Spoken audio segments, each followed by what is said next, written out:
Good morning. It's Thursday, guys. Namaste. God bless. How are all of you?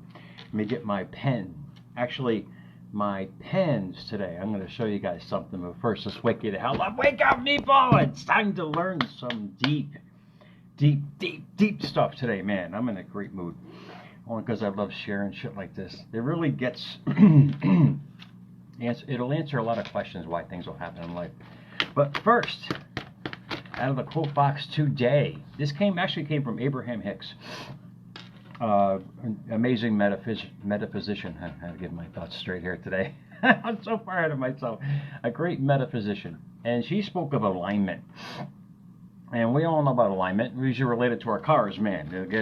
You're out of balance and the car's going to go all over the road. Life is the same way. Yeah, life is the same way. I'm going to show you guys a quick thing here. This is not follow the pen thing. If I take these two pens and I put them like this, they're basically unaligned. They're unaligned. They're not in the right angle, but they're aligned to what they need to do. And your thoughts and feelings are the same thing. Scripture said it in thousands of ways, in different ways, and I'm actually going to explain one section of that. But Abraham said this. She said, it's your alignment, not theirs. What that means is, what she's talking about, everybody's out there trying to align with somebody else, therefore attracting that somebody else, whatever it might be in life or situation. What she's saying is align with you, with who you are as a person. And from that foundation of alignment, your thought and your feeling, you are going to attract the person that you are in your state of being, hence that life that you've always wanted. And the word alignment is the act of aligning or being aligned. In other words, you're acting that part, the verb sense of it. Does that make sense? Most importantly, from that alignment, you're creating frequency. Not only frequency, the number of times that a periodic function repeats itself, but energy. Does that make sense? So whatever you're aligned to in thought and feeling, you are going to bring to your life. Well, what is thought and feeling? Oh, okay. Well, let's get back to the two pens here. All right. And this is not a boring. This is really powerful stuff, guys, because it really makes sense. Thought is one, and feeling is the other. Thought is what you're thinking about. Feeling is what your heart is feeling about. And when you combine those two, meatball, when you combine those two together, it becomes one potent force of a foundation of self that'll blow you away. Because now, when you align this with this, you ever notice how they start with that so-called cross? They go from up to down. You align 1 and 2. How you think and how you feel creates your life. You'll realize where you're going. You'll start analyzing. It's like somebody who really wants love. They really want love in their life. But they up here to say, no, meatball, you got hurt 1,000 times. Don't do it again. And therefore, you can only attract that kind of person in your life, the indecisive one. Does that make sense? So here we go. This part here is awesome because this wasn't found until 1950. No, I'm sorry, 1946 to be precise. And Jesus back then, and this is not a religious show, so don't even get that thought out of your friggin' mind. These guys knew what they were talking about. And they said it so esoterically, though, that people couldn't understand it. And religion knew that. They said, well, let's expunge this and take this out. So the popes back then in the 4th century took out a lot of these powerful words and powerful thoughts and powerful things about us that we never even knew about. And back in 1946, they found one of these. It was called the Gospel of Thomas. And I mentioned this before on America's Mentor, but I'm going to use a real-life situation in my life as well on how it changed who I was as a person. But back in 46, when they found this stuff, and picture, because Jesus had a lot of disciples, man. He had a lot of Goombas back then. I think it was 70. I don't even recall. I didn't get a direct feeling on that. But he had all these people that hung around him. They were his disciples, and you had the different disciples. One of them was Thomas. And picture Jesus as Mick from Rocky. Rocky, I got something to tell you. And Thomas was like, what? Nick, what's up? And basically what Jesus said to him in verse 48, of this gospel that was hidden in the 4th century, because back then the Pope knew that people would understand this. He mentioned in verse 48, if the two make peace in this one house. I'm not going to read the whole verse here. If the two make peace in this one house. What does the two mean? Back to the pen scenario again. Thought and feeling. In this one house. They will say to the mountain, because they spoke about mountains back then, they will say to the mountain, move away, and the mountain will move away.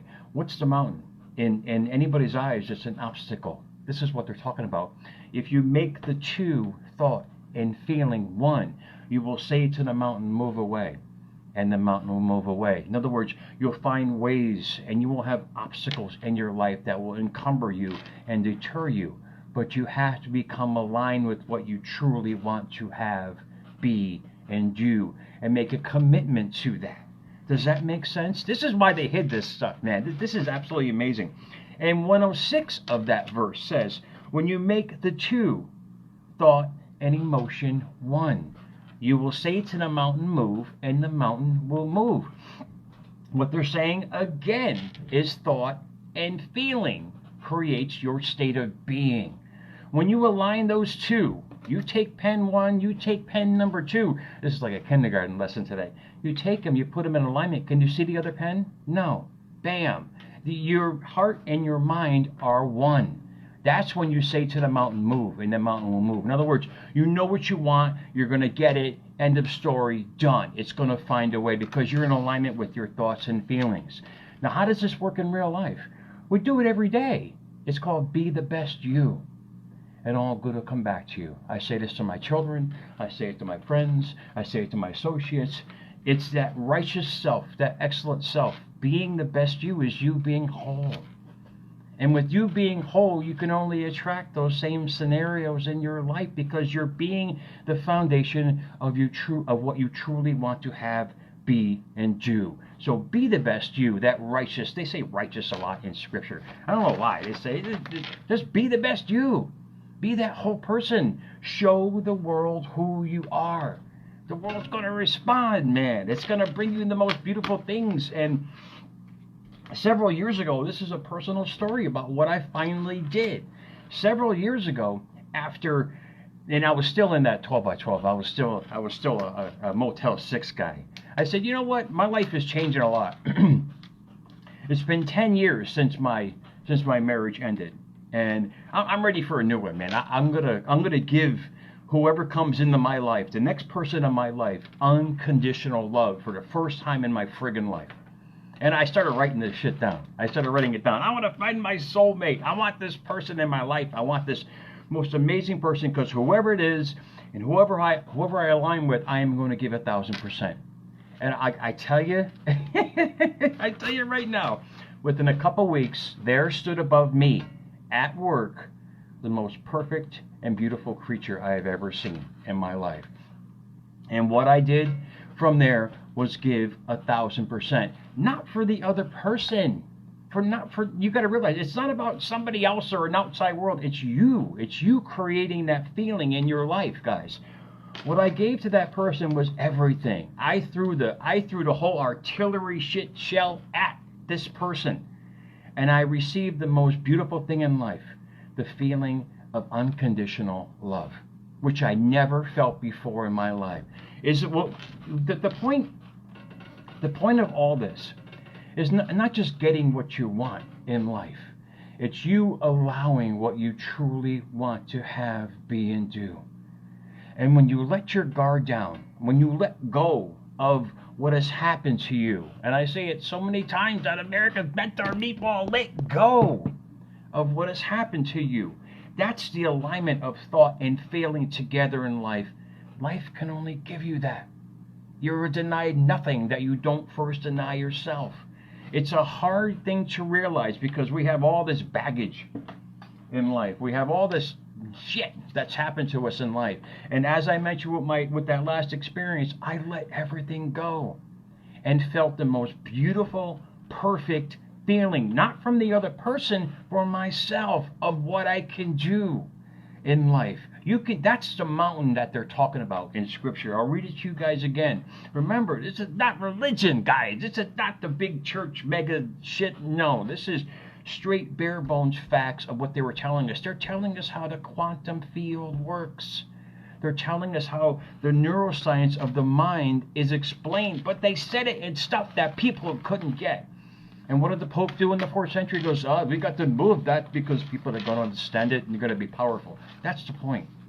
I'm showing you guys, like I had to show myself, that there is a better world out there, but you have to let go of your thought process. You got to allow it in. Let your heart expand to what you truly want. Give it your all, and all will be given. I'll read it to you guys one more time because I got to go to work, guys. Hopefully I articulated this, because when you become aligned, like I showed the pens, you put one in front of the other, that becomes one. That's why they talk about being whole in your life. It's really important, because you can't go after something in life with one toe in the pool, man. You got to dive in it. You got to be that person. Even if you lose, you learn. This is the point from that. Instead of taking that as a bad thing, take it as an experience of what did I understand? What did I learn from life? Life is supposed to be this amazing destination, this journey to a destination that you have to understand and get past the obstacles. I mean, you're staring at a mountain. I can't do that. Of course you can't. You said you can't. Most likely you can. You got to believe in yourself. And I'll read it to you guys one more time real quick. Verse 48 of the Gospel of Thomas. Feel free, guys. This is from St. Thomas, one of Jesus' best friends, who basically he was doing dictation for him back then. And they created some amazing, I think 115 verses in the Gospel of Thomas. And it's hard to understand, but when you realize you're the house and the mountain is life, when you realize you marry the two, thought and feeling, into one, you're aligned. And everything is going to move, because you're going to be on this journey of where you want to go in life. Believe me when I tell you, it happened in the most beautiful ways of my life. It happened in the most amazing ways. I still do, only because I'm being the best me. I'm giving it all. Give it your all. You can only receive it all. Guys, you're not denied nothing in life. You got to understand that. You got to get past that old you that you've been, to bring out the new person you want to be. That's transformation. It's letting go of what has happened in your life, learning from it, being grateful for it, because it brought you to where you are. Look at where I am compared to where I was. You have to learn. So let go of that mountain. Let go of that shit, guys. I'll read it to you one more time as I say it again here in America's Mentor. Verse 48. If the two make peace in this one house, what is St. Thomas saying? Guys, thought and feeling, they have to be aligned. You have to bring the two one. That's called wholeness. They always say unholy, yes, because you're not whole. Not a sin, meatball. It's not. It's you not being whole as a person. The next verse down, again, when you make the two, thought and emotion, one, you become one with self. And life starts giving you what you truly want, because you let your guard down. You let down all these things that have happened to you in life. Guys, they say it in so many different ways. They tried to hide it for centuries. And in essence, the internet is awesome, because it allows us now to bring out what these amazing deceased notables were telling us back then. It makes life a lot more fun. And for you to understand it, you can get past what has happened to you and allow in what you truly want for you. But you have to get in line with your thought and your feeling about life. Guys, I hope this helped. It's a little confusing, but it's your alignment that is necessary to make it in this world the way you want it to. Because if you go out as that righteous self, that best you, life is going to give you the reflection of the best you. Does that make sense, guys? Enjoy your Thursday. Is it Thursday? Shit, I forgot. America's Mentor _radio. At America's Mentor on Twitter. At America's Mentor on YouTube, guys. Thanks for the Jackson views. I'm so grateful for you guys to hang around with me today, guys. Enjoy your Thursday, guys. I will take these 2 pens, and I'll see you guys soon, man. Have a good day.